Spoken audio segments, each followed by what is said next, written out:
زۆر پیشە هەیە وردە خەریکە لە ناوەچێ بۆ نمونە سەهۆڵ فرۆشتن باوەڕ ناکەم زۆر لەم جیلە تازەیە کەس بیری مابێ کە جاران کەسانێکە بوون سەهۆڵیان فرۆشتووە جا لەم فیچەرە ئەچینە ئامەد باسی سەهۆڵ فرۆشەکەکەین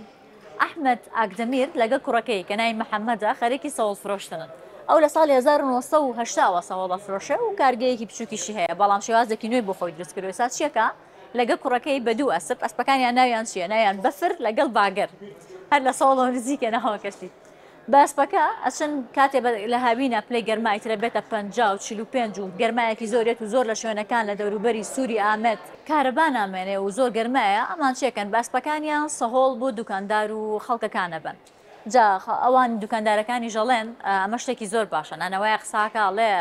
ئەگەر ئەحمەد نەبووایە ئەگەر بە سیارە چاوەڕێبی لەبەر ترافیک و لەبەر قەرەباڵغی هەر سەهۆڵە پێ ناگا ئەمان باسپەکەیان و سەهۆڵەکەمان پێگەێنن جا ئەحمەد دەڵێت من سەهۆڵم زۆر خۆشەوێ وەکو مناڵەکانم ئەو خۆشەویستیش هەر لە باو بەپیرانمانەوە بۆمان ماوەتەوە جگەلەوە ئەم پیشەیە دیمەنێکی جوانیشی بە شارەکە بەخشیوە گەشتیاران زۆر پێیان سەرنج ڕاکێشە و وەکو هێمایەکی شارەکەیان لێارتووە ئەحمەد ئاگدەمیر و کوڕێوی محەممەد پێشی هەست پێن خوێن بناوێ بەرف و باگەر بە باڵداریەک وەکە سەرێ زارۆکێکی دشۆنێ بە دلێ خوا دشۆن و زوا دکن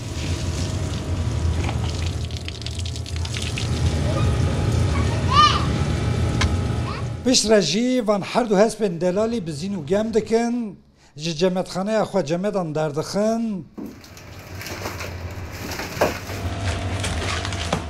heqîba berf û bager bi cemedê tijî dikin û bi dîmenek renge 100 sal berê dikevin nav kolanên sûra dîrokî li esnaf û dukandaran cemedê belav dikin. Hevos teresmî heciya bejmara dûzêtîne li bergîrêtîne hespê nebe hek nayne dûzêş xwe Zata havînê germ e derece 45 pêncî ve bûz nabe kes bî ecîrê naxwe.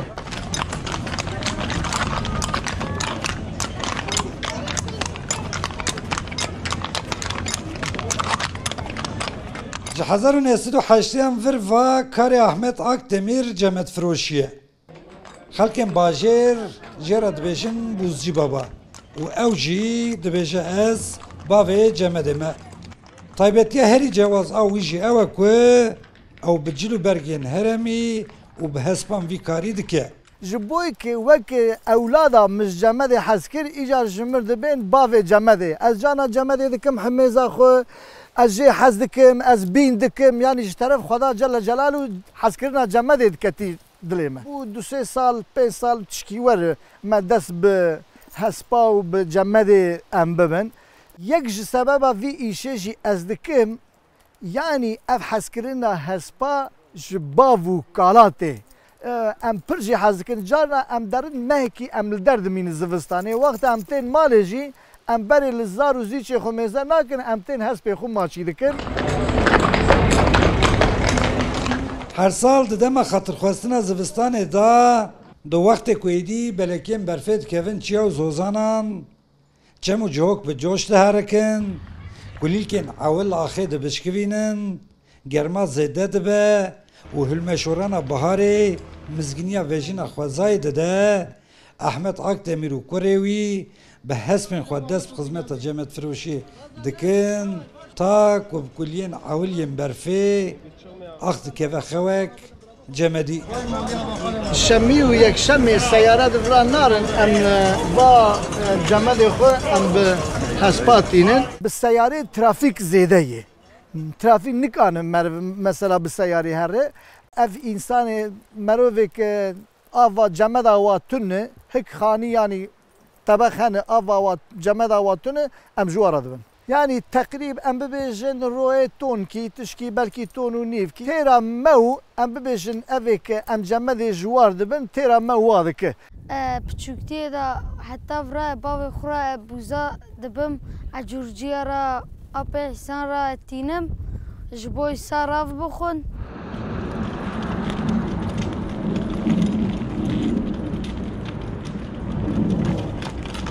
Gund û malên bê elektrîk û bê sarinç karkerên li ber zeviyan,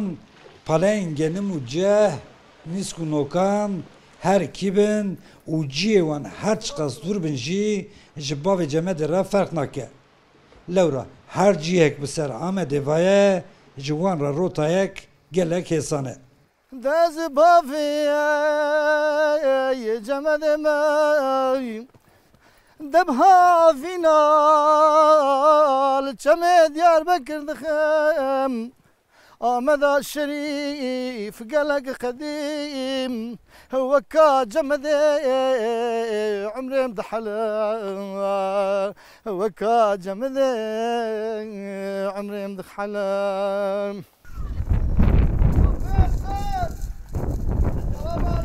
حتى أزل حياتي بم بوزه دگرش مرا به گرمی 15 کیلومتر شهر دیگه ما هرچی امکان کی سرویس کی که احتیاجی وطنداش کی دبینه باب جمدی و کری ویل گل هسپین خوان ها وک رمزک هری بالکش آباجر لسوک و کلان آمدا کون دکودینن و زده بالا گشتی رو خلکن باجر جی دکشینن او دبیجن ام حتی بجین ام ویرنگ خوش جباجر کم نکن عبدالسلام اکنجی رو دا